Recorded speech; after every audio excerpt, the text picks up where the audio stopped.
interest-free loans have been made this year also to support the states in their resource allocation. Private investment in infrastructure. Investment in infrastructure by private sector will be promoted through viability gap funding and enabling policies and regulations. A market-based financing framework will be brought out.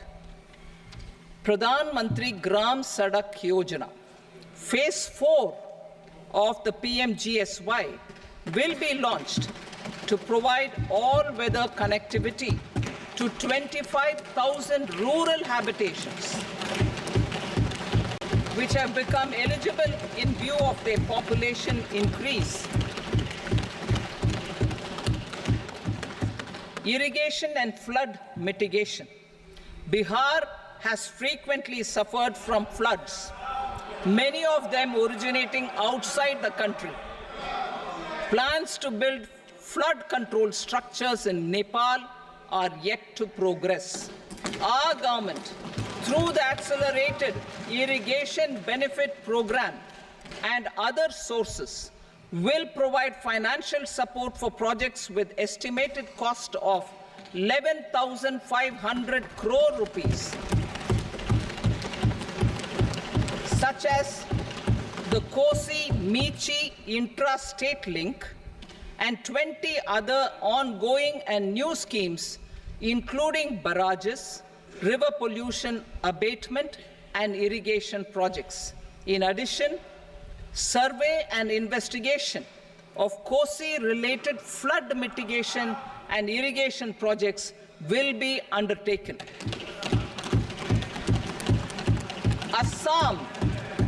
Assam grapples with floods every year by the Brahmaputra River and its tributaries originating outside India. We will provide assistance to Assam for flood management and related projects.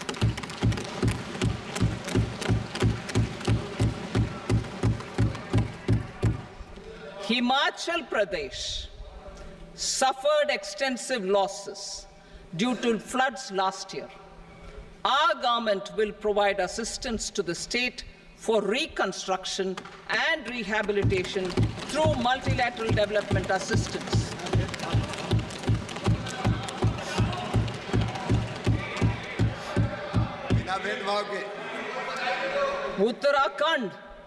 Uttarakhand too suffered losses due to cloudbursts and massive landslides.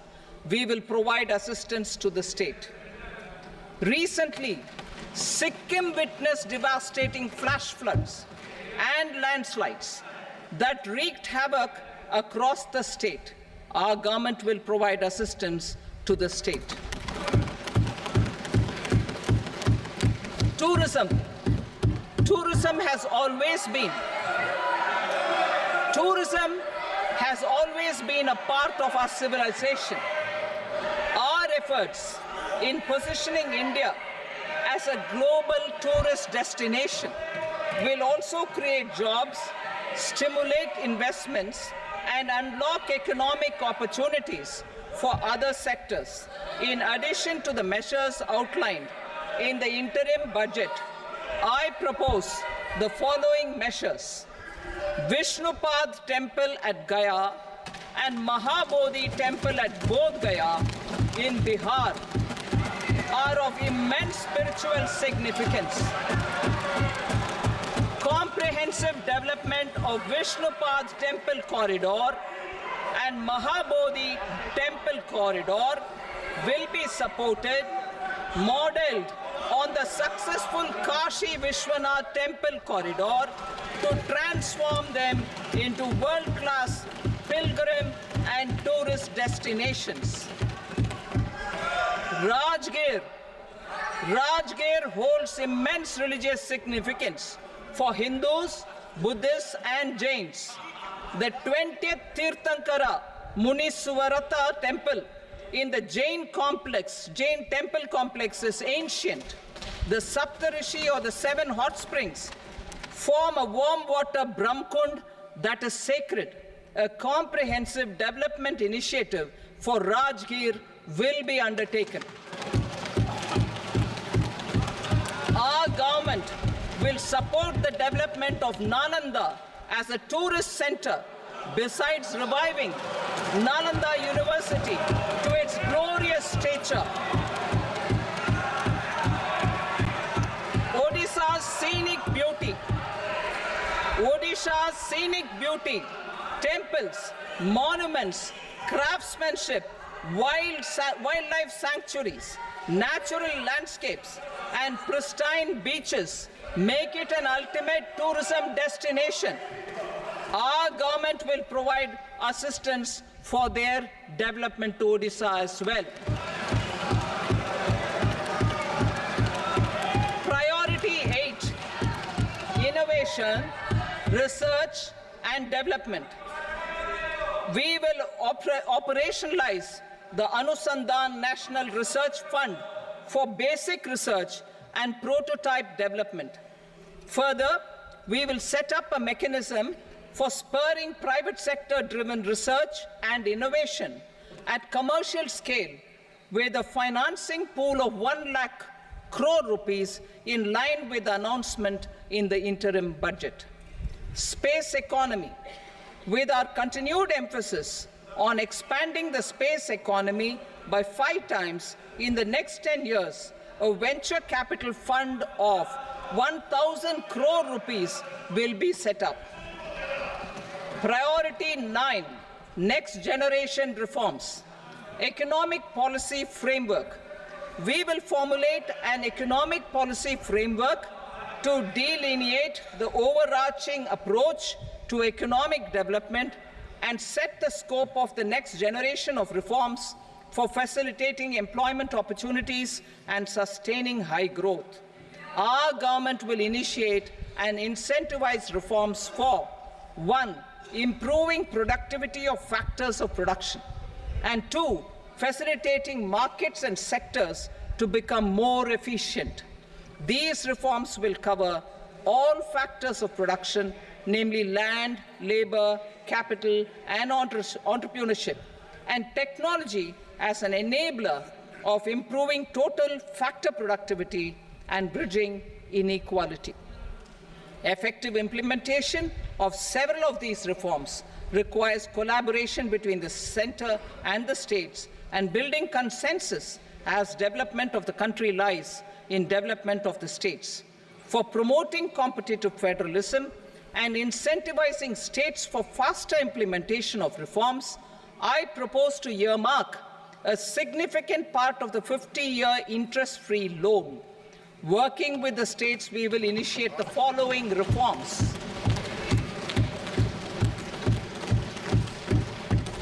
Land-related reforms and actions, both in the rural and urban areas, will cover land administration, will cover 1. Land administration, planning and management, and 2. Urban planning usage and building bylaws. These will be incentivized for completion within the next 3 years through appropriate fiscal support. Rural land-related actions. Rural land-related actions will include 1. Assignment of unique land parcel identification number, UL PIN, or Bhu Aadhaar for all lands. 2. Digitization of cadastral maps. 3. Survey of subdivisions, survey of map subdivisions as per current ownership. 4. Establishment of land registry. And 5. Linking to the farmers registry. These actions will also facilitate credit flow and other agricultural services. Urban land-related actions. Land records in urban areas will be digitized with GIS mapping. An IT-based system for property record administration, updating, and tax administration will be established. These will also facilitate improving the financial position of urban local bodies. Labor-related reforms. Services to labor. Our government will facilitate the provision of a wide array of services to labor, including those for employment and skilling. A comprehensive integration of e-Shram portal with other portals will facilitate such one-stop solution, open architecture databases for the rapidly changing labor market, skill requirements, and available job roles, and a mechanism to connect job aspirants with potential employers and skill providers will be covered in these services. Shram Suvidha and Samadhan portal. Shram Suvidha and Samadhan portal will be revamped to enhance ease of compliance for industry and trade. Capital and entrepreneurship-related reforms, financial sector vision and strategy. For meeting financing needs of the economy, our government will bring out a financial sector vision and strategy document to prepare the sector in terms of size, capacity, and skills. This will set the agenda for the next 5 years and guide the work of the government, regulators, financial institutions, and market participants. Taxonomy for climate finance.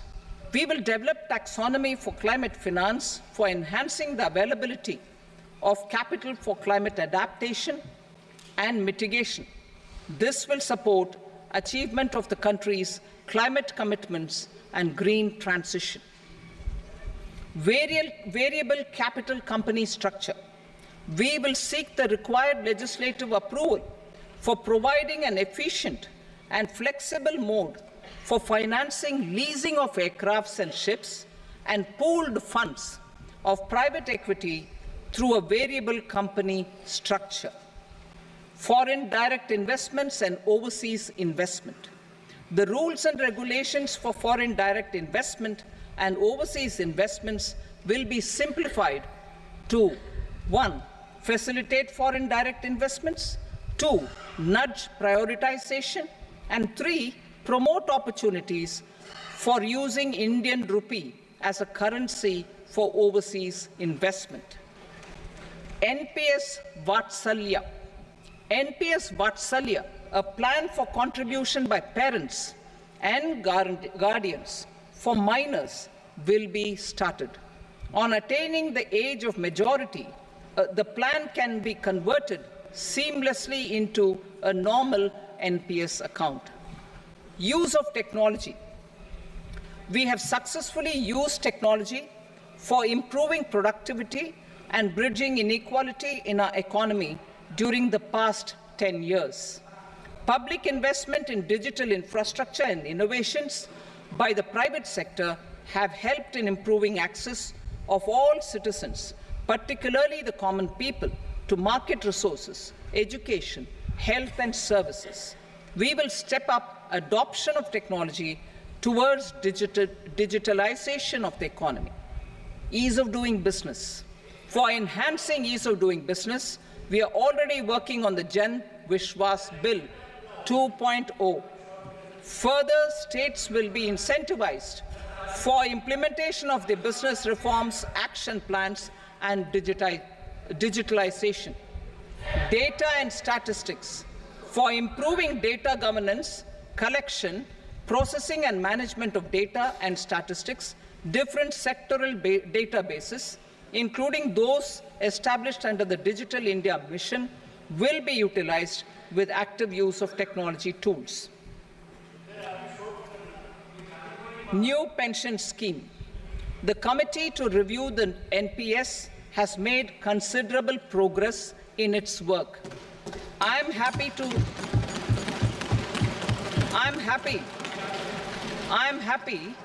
that the staff side of the National Council of the Joint Consultative Machinery for Central Government Employees has taken a constructive approach.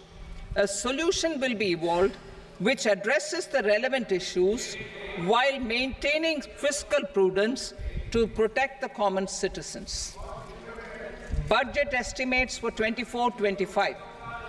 For the year 24-25, total receipts other than borrowings and the total expenditure are estimated at 32.07 lakh crore rupees and 48.21 lakh crore rupees respectively.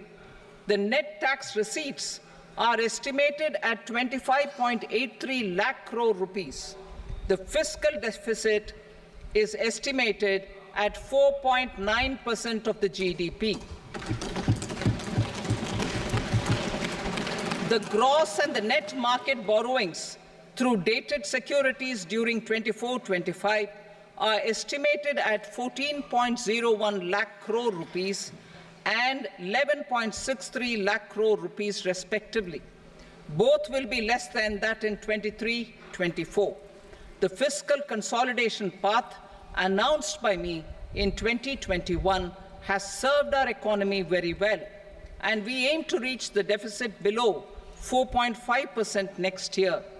The government is committed to staying the course. From 2026-27 onwards, our endeavour will be to keep the fiscal deficit each year such that the central government's debt will be on a declining path as percentage of GDP. I will now move to Part B.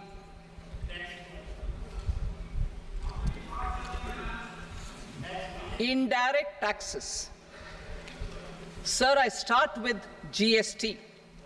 It has decreased tax incidence on the common man, reduced compliance burden and logistics cost for trade and industry, and enhanced revenues of the central and the state governments. It is a success of vast proportions. To multiply the benefits of GST, we will strive to further simplify and rationalize the tax structure and endeavour to expand it to the remaining sectors. My proposals for customs duties intend to support domestic manufacturing, deepen local value addition, promote export competitiveness, and simplify taxation while keeping the interest of the general public and consumers surmount. In Budget 22-23, we reduced the number of customs duty rates. I propose to undertake a comprehensive review of the rate structure over the next 6 months to rationalize and simplify it for ease of trade, removal of duty inversion, and reduction of disputes. I shall now take up sector-specific customs duty proposals. Medicine and medical equipments. To provide relief to cancer patients, I propose to fully exempt 3 more medicines from customs duties.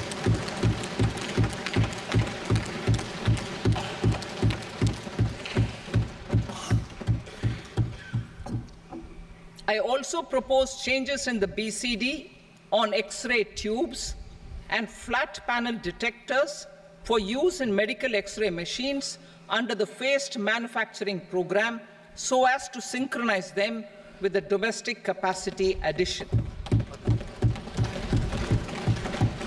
Mobile phone and related parts. With a 3-fold increase in domestic production and almost a 100-fold jump in exports of mobile phones over the last 6 years, the Indian mobile industry has matured.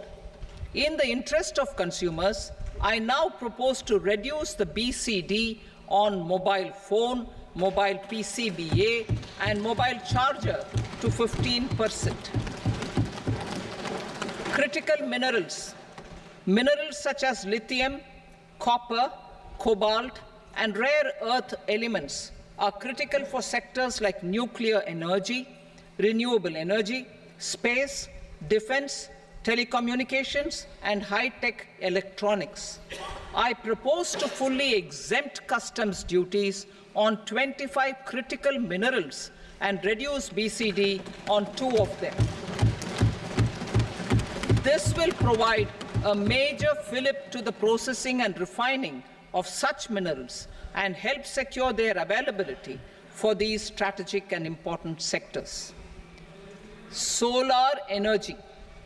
Energy transition is critical in the fight against climate change. To support energy transition, I propose to expand the list of exempted capital goods for use in the manufacture of solar cells and panels in the country. Further, in view of sufficient domestic manufacturing capacity of solar gas, glass and tinned copper interconnect, I propose not to extend the exemption of custom duties provided to them. Marine products. India's seafood exports in the last financial year touched an all-time high of more than 60,000 crores of rupees. Frozen shrimp accounted for about 2/3 of these exports. To enhance their competitiveness, I propose to reduce BCD on certain broodstock, polychaete worms, shrimp and fish feed to 5%. I also propose to exempt customs duty on various inputs for manufacture of shrimp and fish feed. Leather and textile. Similarly, to enhance the competitiveness of exports in the leather and textile sectors, I propose to reduce BCD on real down-filling material from duck or goose. I am also making additions to the list of exempted goods for manufacture of leather and textile garments, footwear, and other leather articles for export. To rectify inversion in duty, I propose to reduce BCD subject to conditions on methylene diphenyl diisocyanate (MDI) for manufacture of spandex yarn from 7.5 to 5%. Furthermore, the export duty structure on raw hides, skin, and leather is proposed to be simplified and rationalized. Precious metals. To enhance domestic value addition in gold and precious metal jewelry in the country, I propose to reduce customs duties on gold and silver to 6% and that of platinum to 6.4%. Other metals. Steel and copper are important raw materials. To reduce their cost of production, I propose to remove the BCD on ferronickel and blister copper. I am also continuing with nil BCD on ferrous scrap and nickel cathode and concessional BCD of 2.5% on copper scrap. Electronics.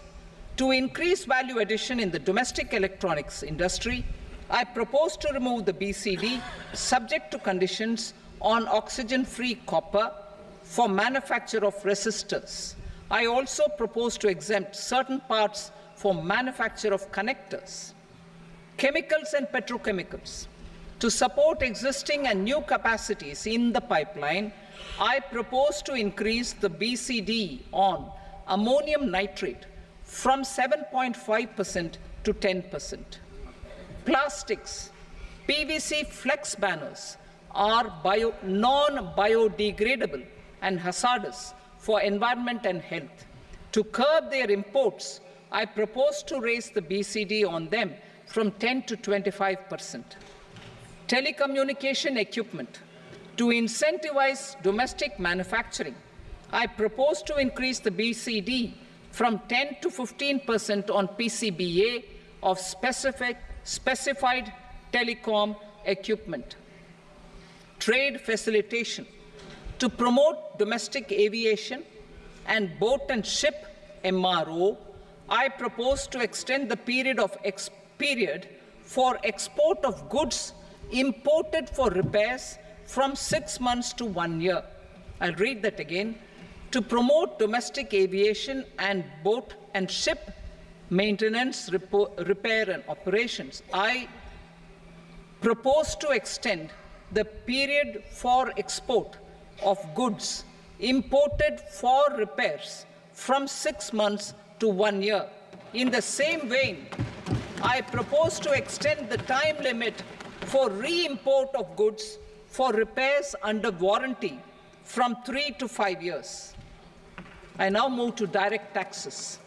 We will continue our efforts to simplify taxes, improve taxpayer services, provide tax certainty, and reduce litigation while enhancing revenues for funding the development and welfare schemes of the government.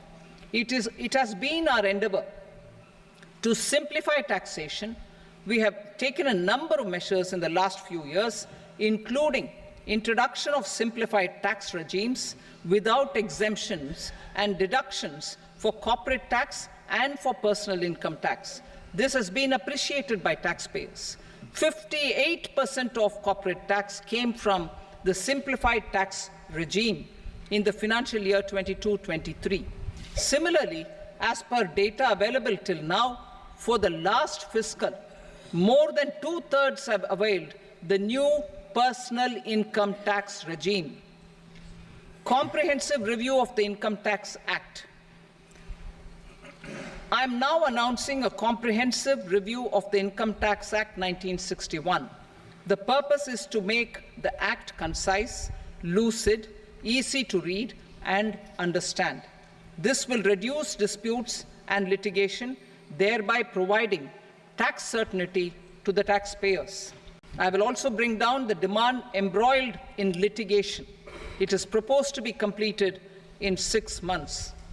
A beginning is being made in the Finance Bill by simplifying the tax regime for charities, tedious rate structures, provisions of reassessment and such provisions, and capital gains taxation.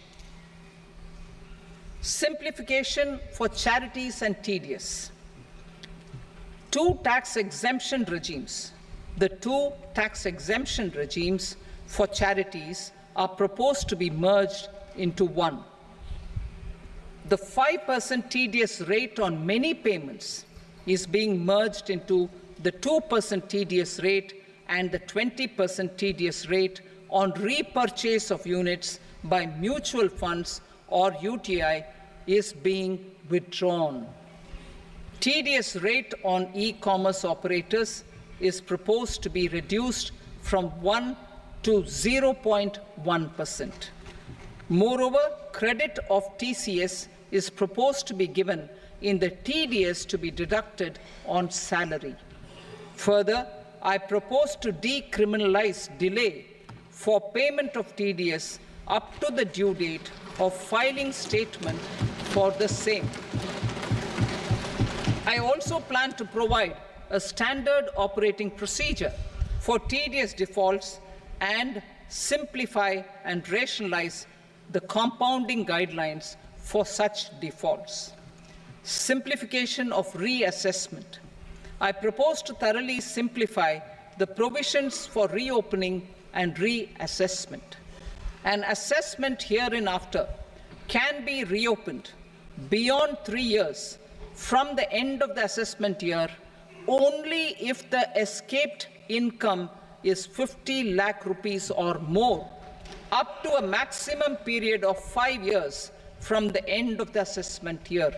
Even in such cases, a time limit of 6 years before the year of the search, as against the existing time limit of 10 years, is being proposed. This will reduce tax uncertainty and disputes. Simplification and rationalization of capital gains. Capital gains taxation is also proposed to be hugely simplified. Short-term gains on certain financial assets shall henceforth attract a tax rate of 20%, while that on all other financial assets and all non-financial assets shall continue to attract the applicable tax rate. Long-term gains on all financial and non-financial assets, on the other hand, will attract a tax rate of 12.5%.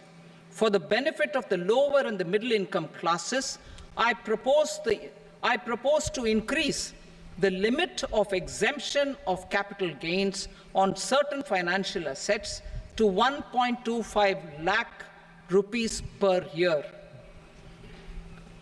Listed financial assets held for more than a year will be classified as long-term, while unlisted financial assets and all non-financial assets will have to be held for at least 2 years to be classified as long-term.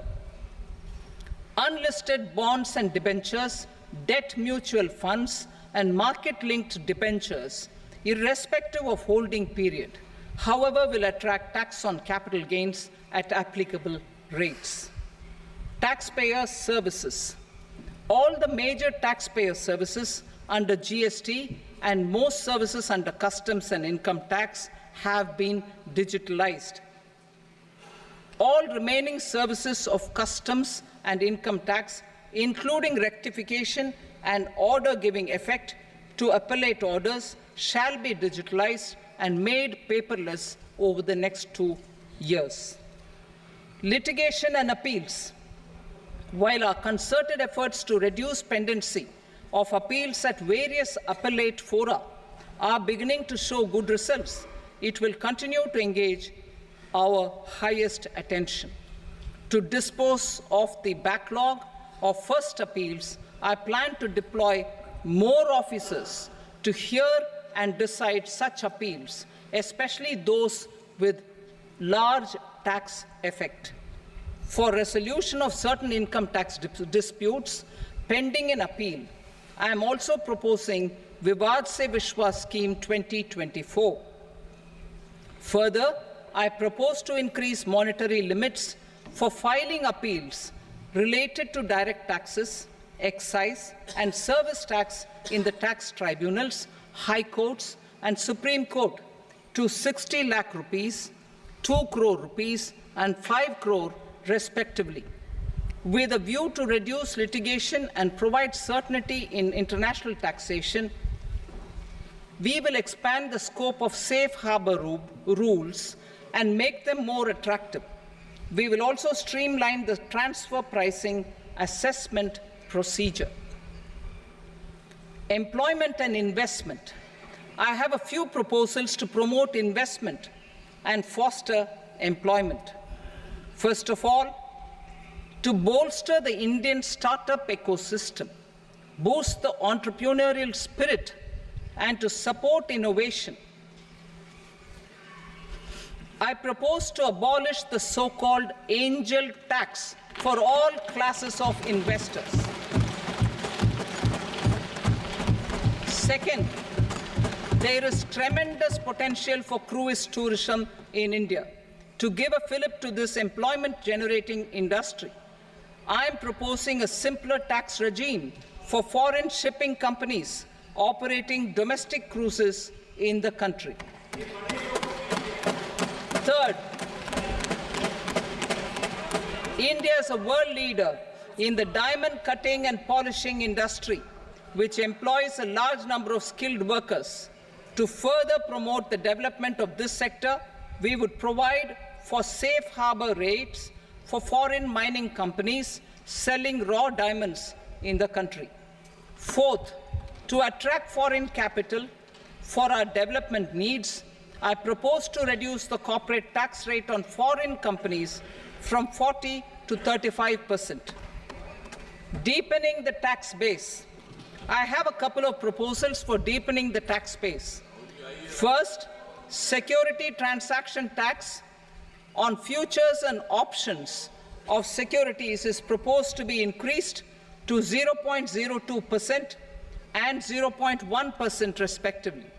Second, for reasons of equity, I propose to tax income received on buyback of shares in the hands of recipients.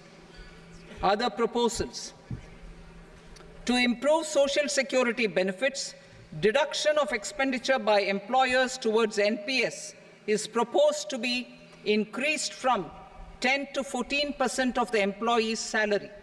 Similarly, deduction of this expenditure up to 14% of salary from the income of employees in private sector, public sector banks and undertakings opting for the new tax regime is proposed to be provided. Indian professionals working in multinationals get ESOPs and invest in social security schemes and other movable assets abroad. Non-reporting of such small foreign assets has penal consequences under the Black Money Act. Such non-reporting of movable assets up to 20 lakh rupees is proposed to be depenalized. Other major proposals in the finance bill relate to withdrawal of equalization levy of 2%, expansion of tax benefits to certain funds and entities in IFSCs, and immunity from penalty and prosecution to Benamidar on full and true disclosure so as to improve conviction under the Benami Transaction Prohibition Act 1988. Personal income tax. Coming to personal income tax rates, I have two announcements to make for those opting for the new tax regime. First, the standard deduction for salaried employees is proposed to be increased from 50,000 to 75,000 rupees.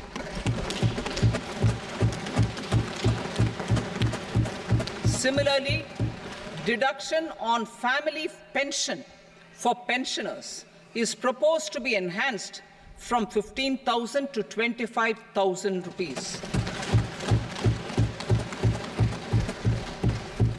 This will provide relief to about 4 crore salaried individuals and pensioners.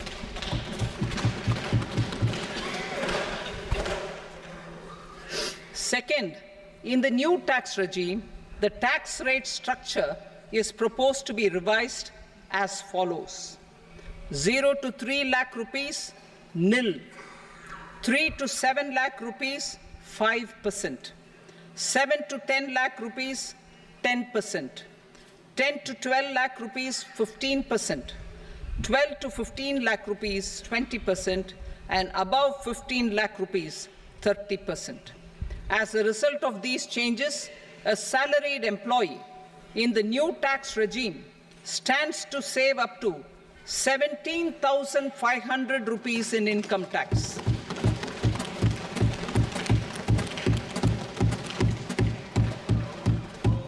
Apart from these, I am also making some other changes as given in the annexure. As a result of these proposals, revenue of about 37,000 crore, that is 29,000 crore in direct taxes and 8,000 crore in indirect taxes, will be foregone, while revenue of about 30,000 crore rupees will be additionally mobilized. Thus, the total revenue foregone is about 7,000 crores annually. Mr. Speaker, sir, with this, I commend the budget to this august House. Jai Hind.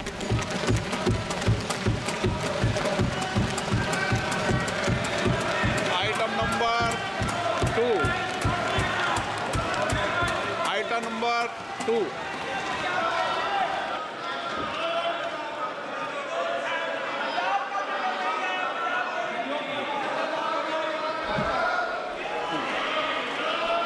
Sir, with your permission, I rise to lay on the table the following statements under Section 3 of the Fiscal Responsibility and Budget Management, FRBM Act 2003, Medium-Term Fiscal Policy cum Fiscal Policy Strategy Statement, and Macroeconomic Framework Statement. Item number 3. Sir, with your permission, I rise to move for leave to introduce the Finance Number 2 Bill 2024. प्रश्न ये कि विधेयक को पुनर्स्थापित करने की अनुमति प्रदान की जाए। जो सदस्य इसके पक्ष में हाँ कहें, जो सदस्य विरोध में ना कहें। मेरे विचार में निर्णय हाँ वालों के पक्ष में अनुमति प्रदान की जाती है। माननीय मंत्री जी, अब विधेयक पुनर्स्थापित करें। Sir, I introduce the bill. Item number 4. The Union Territory of Jammu and Kashmir budget. Sir, I rise to present a statement, Hindi and English versions, of the estimated receipts and expenditure of the Union Territory of Jammu and Kashmir for the year 24-25. सभा की कार्रवाई कल बुधवार दिनांक 24 जुलाई 2024 को प्राप्त